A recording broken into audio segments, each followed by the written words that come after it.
Hey everyone! Welcome back to Real English Talks, your go-to English podcast for real-life conversations that help you speak better, more confidently, and more naturally.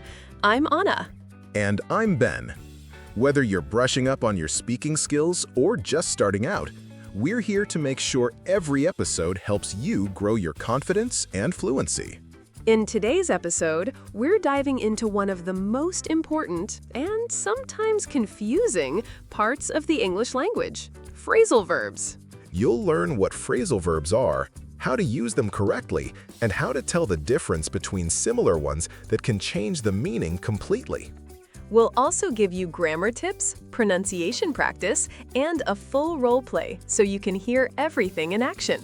So grab your notebook, hit that subscribe button if you haven't already, and let's get started. All right, Ben. Let's imagine someone says to you, "I ran into my old friend yesterday." What does that mean? Well, literally, it sounds like they physically bumped into someone. But in English, it means they met someone unexpectedly, probably someone they hadn't seen in a while. Exactly. That's a perfect example of a phrasal verb, a combination of a verb and a preposition or adverb that creates a new meaning. Right. And unlike regular verbs, phrasal verbs often don't translate directly into other languages. So even if you know all the individual words, the meaning might still be confusing. That's true. For example, if someone says, "She turned down the job offer," you wouldn't think it meant she refused it, unless you've heard it before. Or when someone says he gave up smoking, that doesn't mean he handed it over, it means he stopped doing it. These kinds of expressions make English rich and expressive, but if you're not familiar with them, they can definitely throw you off. That's why today's episode is going to walk you through some of the most useful phrasal verbs, explain what they mean, and show you how to use them in real conversations. We'll also talk about how to respond if someone uses a phrasal verb you don't understand, because that happens to everyone, even advanced learners. Another good tip is to pay attention to tone and body language. Sometimes, even if you don't know the exact phrasal verb, you can guess the meaning from how someone says it or what they're doing. Right. If someone says, "I'm gonna call it a day," while yawning and looking tired, you can probably figure out they're done working, even if you've never heard that phrasal verb before. So today, we'll introduce you to a list of common phrasal verbs, explain their meanings, and give you real-life examples so you can start using them yourself. Then we'll wrap it up with a fun role play where you'll hear these phrasal verbs used in context, so you can see how they sound in actual conversation. Perfect! Let's jump right in! Okay, let's look at some of the most useful phrasal verbs you'll hear in everyday English conversation. We'll start with the ones that describe meeting people and social interactions, because those are super common in small talk and daily life. First up, run into, which we mentioned earlier. As you now know, this means to meet someone unexpectedly. For example, someone might say, "I ran into my old teacher at the supermarket yesterday." Another one is catch up with, which means to spend time talking to someone you haven't seen in a while. So you could say, "Let's catch up this weekend. I haven't seen you in ages." A third expression is turn down, which means to refuse something, usually an offer or invitation. Like, she turned down the promotion because she didn't want to move cities. Now let's move on to phrasal verbs related to work and productivity. One popular one is call it a day, which means to stop working or doing something for the rest of the day. For example, "We've been working on this project all morning. I think we should call it a day." Another is set up, which means to prepare or organize something. You could say, "Let me set up the meeting room before the guests arrive." Then there's put off, which means to delay or postpone something. So you might say, "I keep putting off cleaning my apartment. It's a mess." Now let's look at phrasal verbs related to personal habits and routines. One very common one is give up, which means to stop doing something, usually a habit. For example, my doctor told me to give up smoking. Another is take up, which means to start doing something regularly, like a hobby or activity.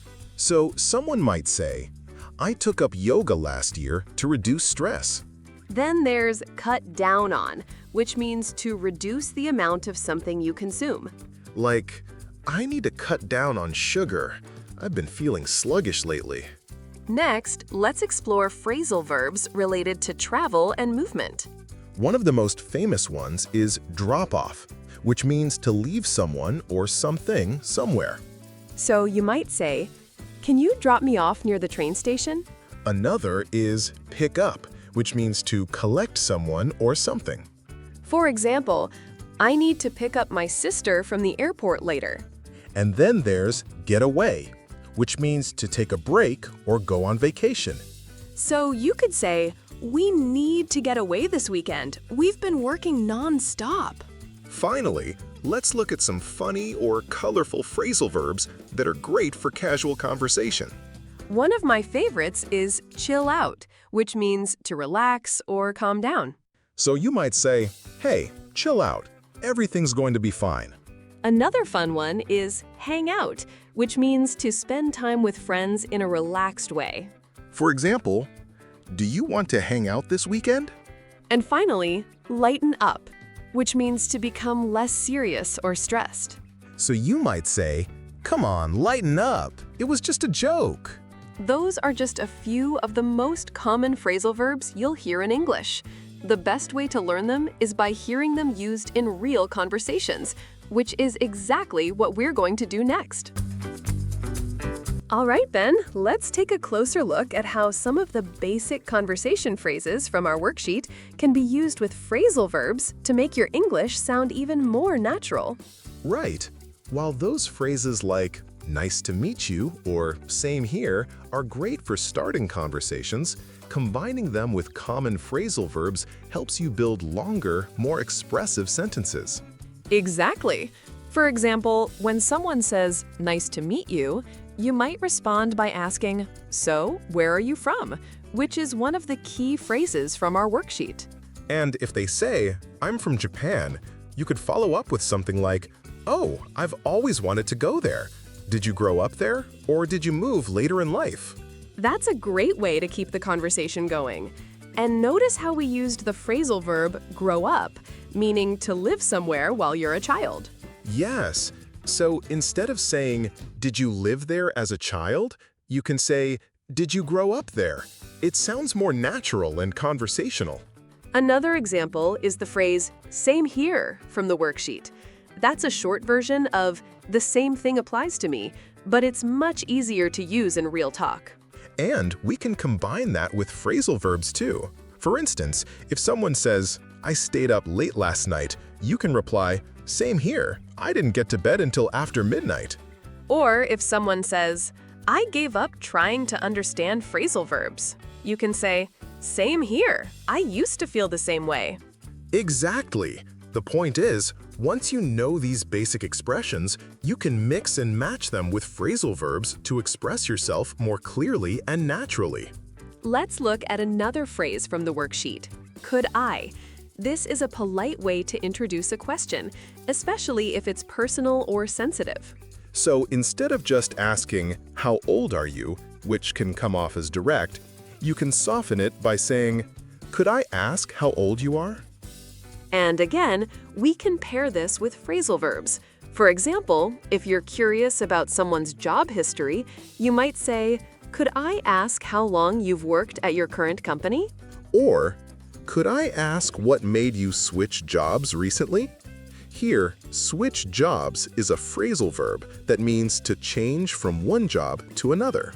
Another useful phrasal verb to pair with this kind of question is take on, which means to accept a new responsibility or challenge. So you could ask, could I ask what made you decide to take on a new role? Perfect. These kinds of questions show politeness and curiosity, and using phrasal verbs makes your English sound more native-like. Now let's look at how to use the phrase, "What do you do?" which is a very common question in small talk. Right. People often use this when they want to know what someone does for work, but we can also expand it using phrasal verbs to make the conversation more engaging. For example, if someone says, "I'm a teacher," you can respond with, "That sounds like a lot of work.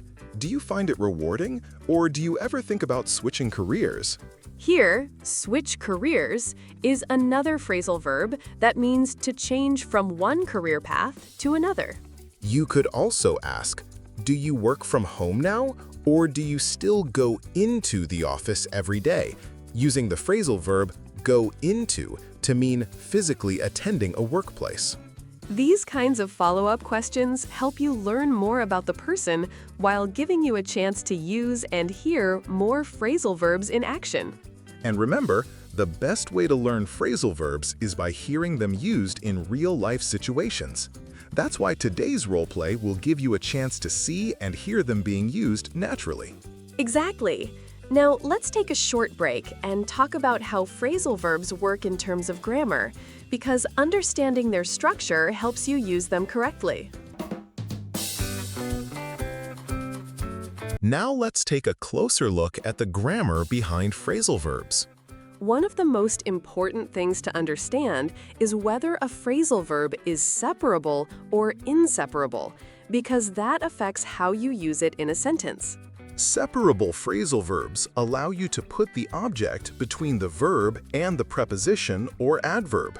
For example, pick up is separable. So you can say either, "Can you pick up my sister from the airport?"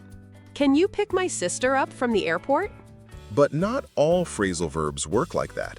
Some are inseparable, which means you can't separate the verb from the particle. For example, run into is inseparable. You wouldn't say, "I ran my friend into." Instead, you have to say, "I ran into my friend." This distinction is really important because mixing it up can make your English sound unnatural. Also, if the object is a pronoun, like her, him, it almost always goes between the verb and the particle. So you would say, "Pick her up from the airport," not "pick up her from the airport." Another grammar point is whether the phrasal verb is transitive or intransitive. A transitive phrasal verb needs an object, meaning it has to affect something or someone. For example, turn down is transitive. You can't just say, "She turned down." You need to say, "She turned down the offer."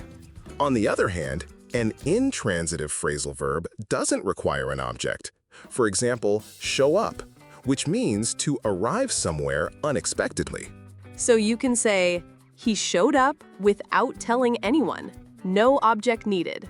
It's also worth noting that some phrasal verbs have multiple meanings depending on context. Like break down, it can mean a car breaking down or someone emotionally breaking down. Exactly. So always pay attention to the situation and tone of voice to understand what the speaker means. Knowing these grammar rules will help you avoid mistakes and use phrasal verbs more confidently. Now let's talk about how to pronounce phrasal verbs clearly and naturally. One of the biggest differences between textbook English and real spoken English is connected speech, how words blend together in fast, conversational speech. For example, pick up becomes pick up in everyday conversation, not pick up. And run into might sound like run into, with the into blending into one sound. Try repeating after me. Pick up, run into, turn down. Practicing these phrases slowly at first will help you build muscle memory and eventually speak more naturally. Another tip is to pay attention to word stress, the way certain syllables are emphasized in multisyllable words.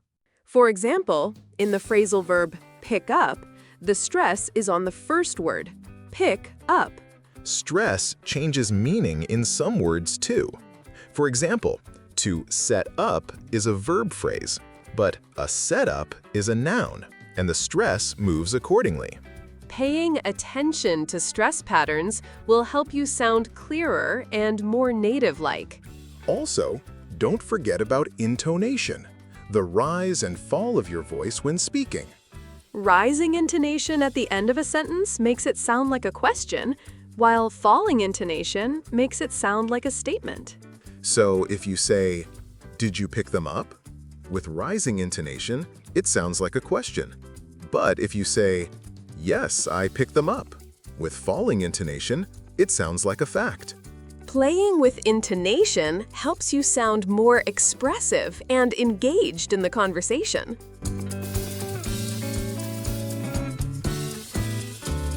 All right, Ben, let's go back to those basic phrases from the worksheet and see how we can pair them with phrasal verbs to make conversations flow better. Sounds good. Let's start with "Nice to meet you." That's one of the most common greetings in English, usually used when meeting someone for the first time. And while it's a great opener, you can follow it up with a question that includes a phrasal verb to keep the conversation going. For example, after saying "nice to meet you," you might ask, "So, where are you from?" which is another phrase from the worksheet. Right. And if they say, "I'm from Canada," you could respond with something like, "Oh, did you grow up there or move later in life?" Here, grow up is a phrasal verb meaning to live somewhere as a child. That's perfect. It helps the other person share more about themselves and gives you a chance to hear more phrasal verbs in action. Another example, if someone says, "I moved here last year," you could reply, "That must have been a big change. Did you find it hard to settle in at first?" Here, settle in means to get used to a new place or situation. So instead of asking, "Did you get used to it?" you can use the phrasal verb settle in to sound more natural.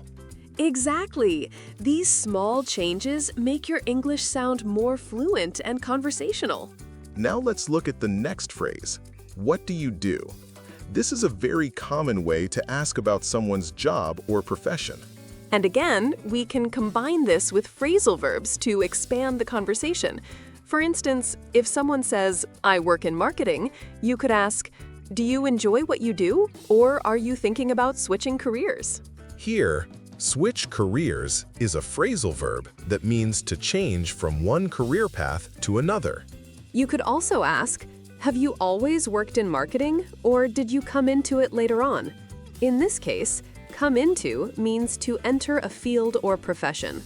These kinds of questions help you learn more about the person while giving you practice with phrasal verbs. Now let's look at the phrase, "Could I ask?" A polite way to introduce a personal or sensitive question. This is especially useful when you want to ask something that might feel a bit direct. For example, instead of just asking, "How old are you?" you can soften it by saying, "Could I ask how old you are?" And again, we can pair this with phrasal verbs. For example, if you're curious about someone's experience with a new job, you might say, "Could I ask how long you've been working at your current company?" Or, "Could I ask what made you decide to take on a new role?" Here, take on means to accept a new responsibility or challenge. These combinations help you stay polite while sounding more natural in your English. Finally, let's look at the phrase "same here," which is a short version of "the same thing applies to me." It's a great way to agree with someone quickly and casually.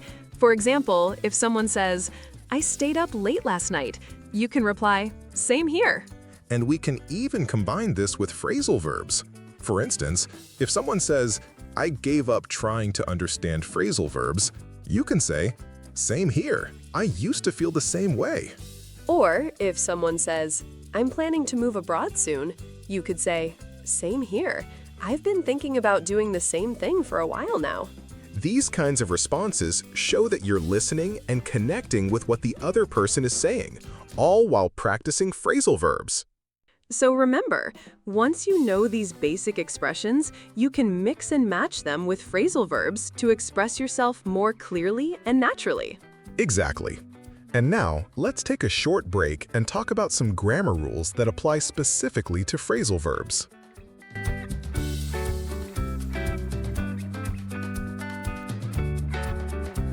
Let's continue our grammar breakdown of phrasal verbs, focusing on how to use them correctly with the phrases we've discussed. One important point is the difference between formal and informal usage. Phrasal verbs are mostly used in spoken English, so they're perfect for casual conversations, but less common in formal writing. For example, in a job interview or formal email, you might say, "I decided to leave my previous position," rather than, "I decided to quit my old job." But in everyday speech, quit sounds much more natural. So knowing when to use phrasal verbs and when not to is part of sounding fluent. Another grammar rule to keep in mind is verb tense agreement. Just like regular verbs, phrasal verbs change form depending on the tense. For example, pick up becomes picked up in the past tense and will pick up in the future. So you could say, present, "Can you pick up my sister today?" Past, "Did you pick up my sister yesterday?" Future, "Will you pick up my sister tomorrow?" Also, don't forget that some phrasal verbs can be used in different ways, depending on whether the object is a noun or a pronoun. For example, turn off the lights, noun. Turn them off. So when the object is a pronoun, it almost always goes between the verb and the particle. This is a subtle but important detail. Mixing it up can make your English sound unnatural. Another grammar point is how phrasal verbs interact with modal verbs, like can, should, would, might, etc. For example, can you set up the meeting room before the guests arrive? Should I call off the event because of the weather? Would you mind picking up my friend from the airport? Using phrasal verbs with modal verbs makes your spoken English sound more fluid and native-like. Finally, let's talk about adverbs and how they affect phrasal verbs. Some adverbs like quickly, carefully, or easily can be placed between the verb and the particle. For example, please set up the equipment carefully. He turned down the offer quickly. Just remember that not all adverbs fit well with every phrasal verb, so pay attention to how native speakers use them.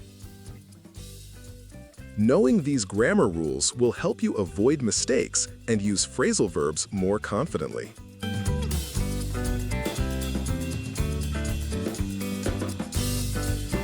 Now, let's dive deeper into pronunciation, especially how to sound more natural when using phrasal verbs. One key area to focus on is word stress, which syllable you emphasize in a phrasal verb.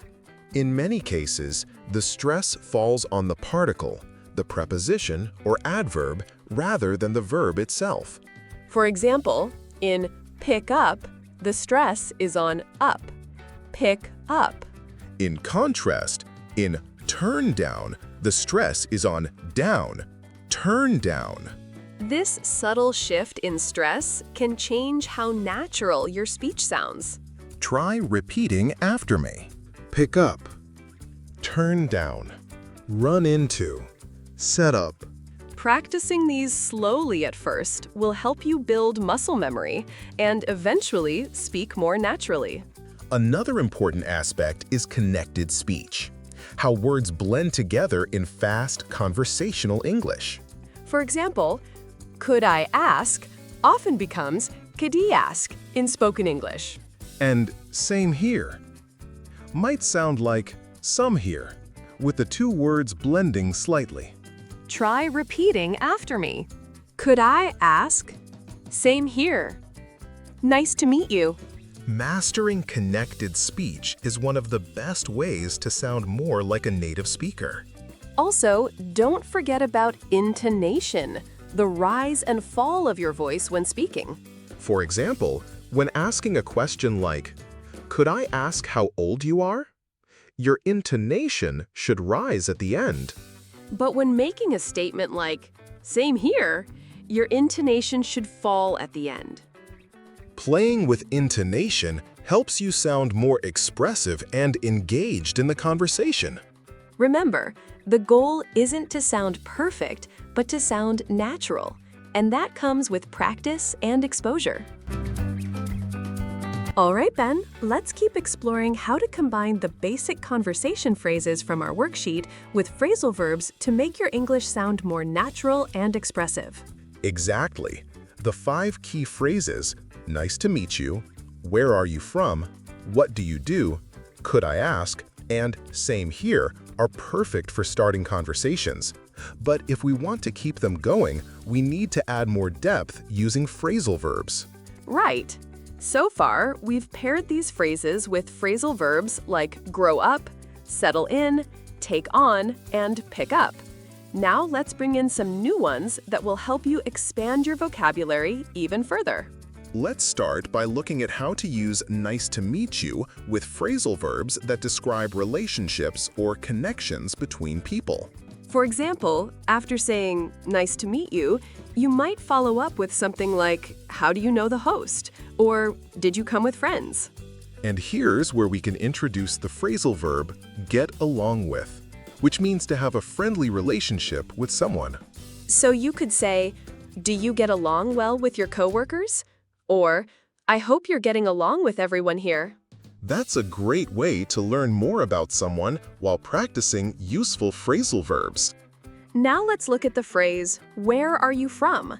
Another common opener in small talk. If someone says, I'm from France, you could respond with, oh, did you move there recently? Or did you grow up there? Here, grow up is the phrasal verb again, meaning to live somewhere during childhood. You could also ask, have you always lived in Paris, or did you move there later in life? Here, move there is a simple phrasal verb that helps you find out more about their background. Or, have you ever thought about moving abroad?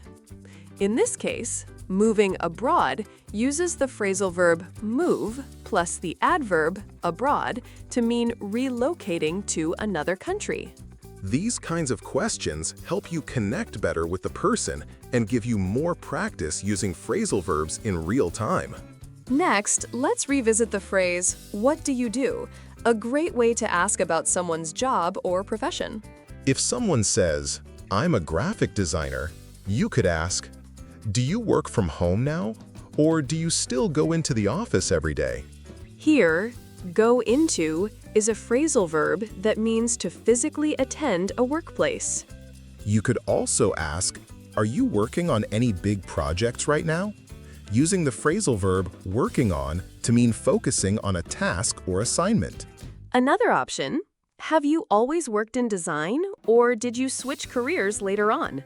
Here, switch careers is a phrasal verb that means to change from one career path to another. These follow-up questions not only show interest, but also give you a chance to practice more phrasal verbs. Now let's look at how to use the phrase, could I ask, with phrasal verbs to make your questions more polite and conversational. This phrase is especially helpful when asking personal or sensitive questions. For example, instead of just asking, how old are you, you can soften it by saying, could I ask how old you are? And again, we can pair this with phrasal verbs. For instance, if you're curious about someone's experience with a new city, you might say, could I ask how long you've been living here? Here, living here includes the phrasal verb live combined with the adverb here to express location. You could also ask, could I ask what made you decide to settle down in this area? Here, settle down means to choose a place to live permanently.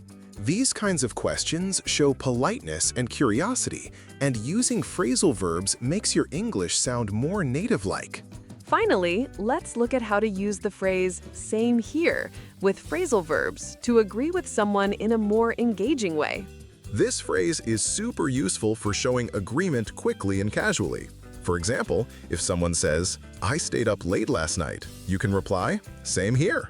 And we can even combine this with phrasal verbs. For instance, if someone says, I gave up trying to understand phrasal verbs, you can say, same here. I used to feel the same way. Or if someone says, I'm thinking about switching jobs, you could say, same here. I've been considering it for a while now. These responses show that you're listening and connecting with what the other person is saying, all while practicing phrasal verbs. It's also worth noting that many of these phrasal verbs appear in everyday language across movies, TV shows, YouTube videos, and real-life conversations. Which means, once you start recognizing them, you'll begin to pick them up naturally, without needing to memorize lists. Exactly. And now, let's take a short break and talk about how phrasal verbs behave in different grammatical contexts, so you can use them correctly every time. Let's continue our grammar breakdown of phrasal verbs, focusing on how they behave in different sentence structures. One thing to remember is that phrasal verbs often behave differently depending on whether the object is a noun or a pronoun. Yes, for example, can you pick up my friend from the airport? Can you pick her up from the airport? Pronoun. In the first sentence, the object is my friend, a noun, so it comes after the phrasal verb. In the second, the object is her, a pronoun, so it must come before the particle up. This rule applies to most separable phrasal verbs, like turn off, put away, and bring back. So you would say, turn off the lights, turn them off. But if you forget and say turn off them, it will sound unnatural. Exactly. This is a subtle but important detail that can really improve your spoken English. Another grammar point is how phrasal verbs work with question structure, because the word order changes slightly. For example, if you're asking about someone's travel plans, you might say, did you run into anyone familiar at the conference? Here, the question structure moves the auxiliary verb did to the front, and the subject you comes next. But the phrasal verb run into stays intact. You wouldn't say, did you run into with someone? Also, when forming questions with modal verbs like can, would, or should, the phrasal verb comes after the modal. So you would say, can you set up the meeting room before guests arrive? Would you mind picking up my sister from the station? Should I call off the event because of the weather? These combinations are extremely common in daily English, so mastering them will help you sound more fluent. Another point is how phrasal verbs work with perfect tenses, like present perfect, past perfect, and future perfect. For example, present perfect. I've picked up a few new skills since I started working here. Past perfect. She had turned down several offers before accepting this one. Future perfect. By next month, he will have taken on 3 new clients. These tense forms help you talk about actions that happened in the past, are continuing into the present, or will happen in the future, all while using phrasal verbs. Finally, let's talk about how phrasal verbs interact with passive voice. Although it's less common, it does appear in formal writing and speech. For example, active. They called off the event due to bad weather. Passive. The event was called off due to bad weather. While passive voice isn't as common in casual conversation, it's still good to be aware of how phrasal verbs fit into more formal English. Knowing these grammar rules will help you avoid mistakes and use phrasal verbs more confidently in both spoken and written English.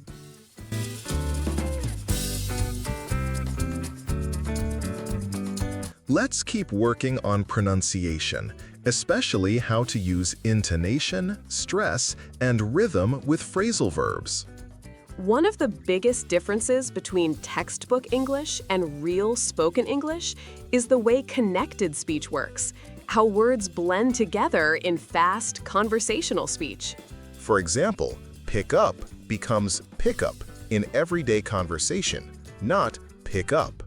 And run into might sound like run into, with the into blending into one sound. Try repeating after me. Pick up, run into, turn down. Practicing these phrases slowly at first will help you build muscle memory and eventually speak more naturally. Another tip is to pay attention to word stress, the way certain syllables are emphasized in multisyllable words. For example, in the phrasal verb pick up, the stress is on the first word. Pick up. Stress changes meaning in some words too. For example, to set up is a verb phrase, but a setup is a noun, and the stress moves accordingly.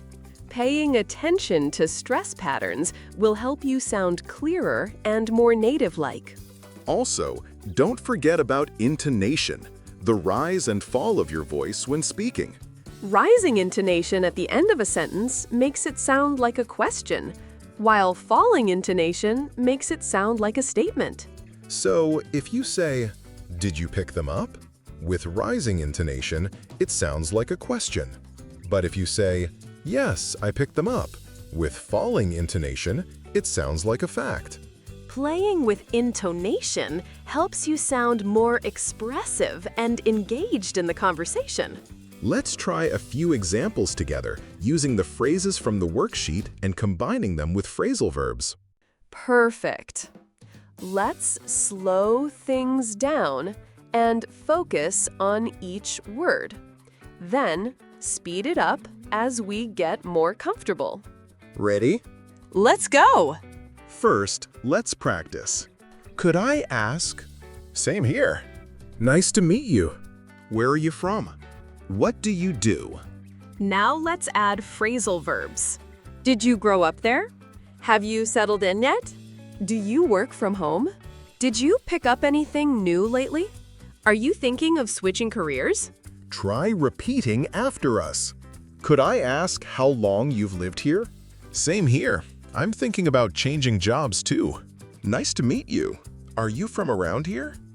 Where are you from originally? What do you do for work? Keep practicing until it feels smooth and natural. And remember, the goal isn't perfection, it's progress. Exactly. And soon, we'll put everything together in our full roleplay scene, so you can hear all of this being used in real conversation. Let's take a short break and prepare for the roleplay. Ready to see it all in action? Absolutely. Let's go. All right, let's jump into our roleplay. Imagine we're at a networking event and we're meeting someone new. Sounds good. I'll start by walking up to Anna and introducing myself. Hi there, I'm Ben. Nice to meet you. Hey, Ben. I'm Anna. Nice to meet you too. So, where are you from? I'm from Australia. How about you? I'm from Canada. Have you lived here long? Not really. I moved here about 6 months ago. Wow, that's recent. Did you grow up in Australia, or did you move there as a child? I was born there, but my parents moved around a lot when I was growing up. That sounds exciting. Did you enjoy moving around? At the time, not really, but now I appreciate the experience. That's cool. What do you do now? I work in marketing. What about you? I work in tech, mostly app development. Do you enjoy what you do? Yeah, I do. It can be stressful at times, but overall, I love it. That's awesome. Are you planning to stay in marketing long-term, or are you thinking of switching careers? Honestly, I've been thinking about it. I'd love to do something more creative. Same here. I've been wanting to explore something more hands-on for a while now. That's great. Maybe we should hang out sometime and talk more about it. Sounds good to me. Same here. I'd love to chat more. All right, Ben, let's continue our roleplay. We're still at the networking event, catching up after just meeting. Cool. Let's keep it going. So, Anna, how are you liking it so far? Have you settled in yet? Yeah, I think I'm finally starting to settle in. The first few weeks were a bit overwhelming, but now I feel more comfortable. That makes sense. Moving to a new country is a big change. Did you find it hard to adjust at first? Honestly, yes. Everything felt different. The way people talk, the food, even the weather. I totally get that. When I moved here, I had to get used to things like public transport and the local slang. Oh yeah, slang can be tricky. I've been trying to pick up on some common expressions so I don't get lost in conversations. That's smart. It definitely helps when you're trying to blend in and sound more natural. Exactly. So what about you? Have you always worked in tech? Not exactly. I actually started out in finance, but I decided to switch careers a few years ago. Really? What made you decide to make the switch? Well, I found myself getting bored with spreadsheets and wanted something more creative. Tech offered me more flexibility and room to grow. That sounds like a great decision. Same here. I've been thinking about switching things up too. Same here. Sometimes you just need to take a risk and go for something that excites you. Totally agree. It's not easy, but I think it's worth it in the long run. Absolutely. So, do you work remotely now, or do you go into an office? I work from home most of the time, but I do go into the office once a week for meetings. Same here. I mostly work from my apartment, but I head into the office if there's a team event or an important presentation. I bet that helps break up the routine a bit. For sure. It's nice to see people in person sometimes, especially after being glued to the screen all day. Ha! I know what you mean. I end up burning the midnight oil most nights just trying to wrap up everything. Same here. Some days it feels like no matter how much I do, there's always more to catch up on. Right? And sometimes I wonder if I should call it a day early and give myself a break. That's not a bad idea. You've got to recharge sometimes. Otherwise, you'll end up crashing completely. True. I guess I just need to learn how to pace myself better. And maybe cut yourself some slack every now and there. Good point. Thanks for the advice. No problem. We all need a little help along the way. All right then, while we were doing the role play just now, we used quite a few phrasal verbs naturally without even thinking about it. Exactly. That's the goal, to use them so often that they become second nature in conversation. Let's take a closer look at those phrasal verbs and explain what they mean, so learners can understand how to use them correctly. First one, settle in, which Anna used when she said, "I think I'm finally settling in." Yes, this means to start feeling comfortable in a new place or situation. You might say, "She's still settling into her new job," or "They haven't fully settled into their new home yet." Another one was switch careers, which I used when talking about my own career change. Right. Switch careers means to move from one profession to another. You could also say, "He switched jobs last year," or "She switched industries after 10 years in finance." Then there was burn the midnight oil, which Anna used when she said, "I burn the midnight oil most nights." This is a fun idiom that means to stay up late working. You might hear someone say, "I burned the midnight oil last night finishing the project," or "Don't burn the midnight oil every night, you'll wear yourself out." Then there was call it a day, which Anna used when she said, "Sometimes I wonder if I should call it a day early." Exactly. Call it a day means to stop working or doing something for the rest of the day. You might hear, "We've been working all morning. I think we should call it a day." Or, "After hours of studying, I decided to call it a day." And finally, we used the phrase same here, which comes directly from your worksheet. Right. Same here is a short version of "the same thing applies to me." In our role play, both of us used it to show agreement, which is perfect for casual conversations. You could also say, "Same here. I'm thinking about changing jobs too." Or, "Same here. I stay up late working all the time." These kinds of responses help you connect with the other person and show that you're listening and responding thoughtfully. Now let's add a few more phrasal verbs that would fit perfectly with the phrases from your worksheet. Perfect. Let's imagine someone says, "Nice to meet you," and follows it with, "Where are you from?" You could respond with, "Nice to meet you too. I'm from Brazil. Did you ever live abroad?" Here, live abroad means to reside in a foreign country. Or if someone says, "What do you do?" you could reply, "I work in design, but I've been thinking about switching fields." If someone says, "Could I ask how long you've been living here?" you could answer, "About 2 years now. I moved here after traveling around Europe for a while." And if someone says, "Same here," you could build on it by saying, "Same here. I've been considering a move as well." These small additions help you turn simple greetings and questions into real, meaningful conversations. And the best part? Once you get comfortable using these phrasal verbs, you'll start recognizing them everywhere, in movies, TV shows, YouTube videos, and real-life interactions. Which means you'll be learning naturally, just by listening and speaking more English every day. Exactly. And now, let's move on to pronunciation. Because sounding natural isn't just about knowing the words, it's also about how you say them.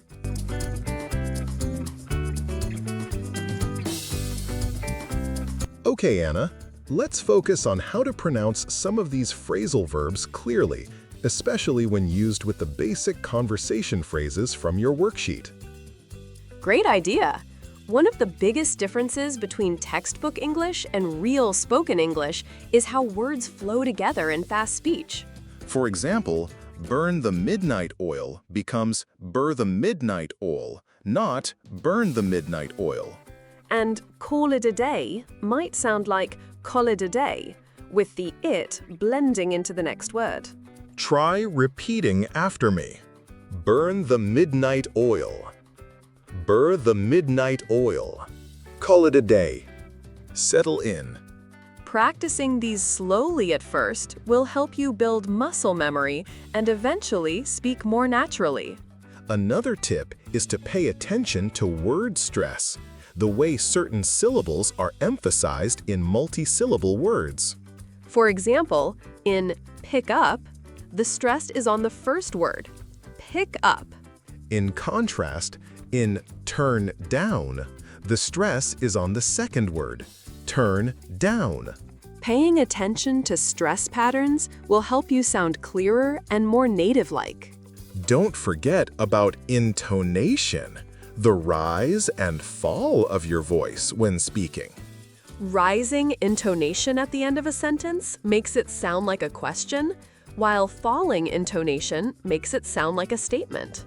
So if you say, "Did you really stay up until 2 a.m.?" with rising intonation, it sounds like a question. But if you say, "Yes, I stayed up until 2 a.m." with falling intonation, it sounds like a fact. Playing with intonation helps you sound more expressive and engaged in the conversation. And remember, the goal isn't perfection, it's progress. The more you practice, the more natural your English will sound. Exactly.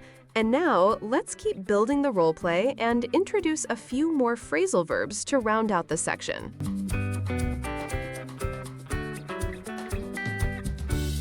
So, Anna, do you have any hobbies or activities you do to relax after work? Yeah, I love cooking. I try to cook something new every week. Me too. I've been experimenting with different cuisines lately. Oh, what kind of food have you tried? Well, I took up Thai cooking last month. I found a great online class. That sounds fun. Taking up a new hobby is a great way to unwind after a busy day. I totally agree. I used to feel super stressed before, but now I look forward to cooking each evening. Same here. I've been trying to cut down on work-related stress by taking up yoga. Nice! Yoga's a great way to relax. Do you do it at home or go to a studio? I usually do it at home, but I joined a class online last week. That's awesome! I've been meaning to start something like that. I've been feeling pretty worn out lately. Maybe you should give it a try. Same here. I was feeling drained before I started. Sounds like a plan. Same here. I think I need a little self-care in my life. Definitely. You deserve to feel good, not just survive the week. Agreed. Well, I should probably go refill my coffee. Want anything? Nah, I'm good for now. Same here. I just grabbed one. See you around then. Sure thing. Catch you later. All right, Ben, let's wrap things up. Today, we focused on combining basic conversation phrases like nice to meet you, where are you from, and same here with common phrasal verbs, so learners can sound more natural and fluent.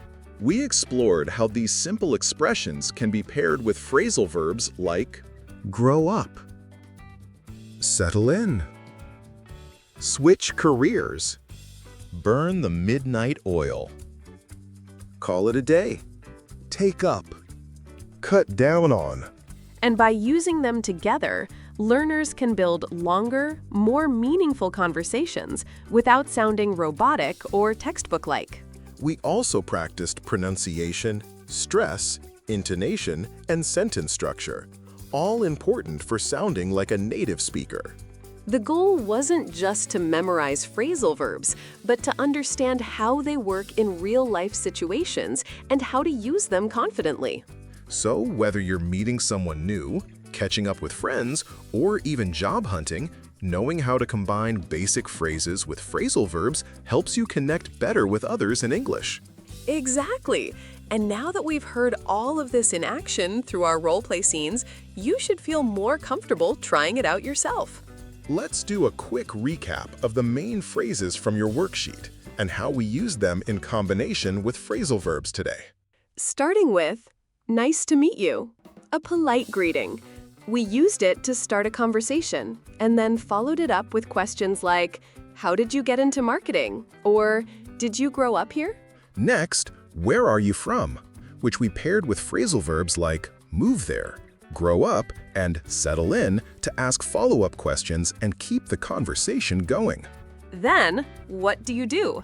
A great way to ask about someone's job. We combined it with phrasal verbs like switch careers, work from home, and take on new responsibilities. Also, could I ask? A polite way to introduce personal questions. We used it with phrasal verbs like live abroad, pick up skills, and give up trying. And finally, same here, a casual way to agree with someone. We matched it with phrasal verbs like think about changing jobs, burn the midnight oil, and cut down on work stress.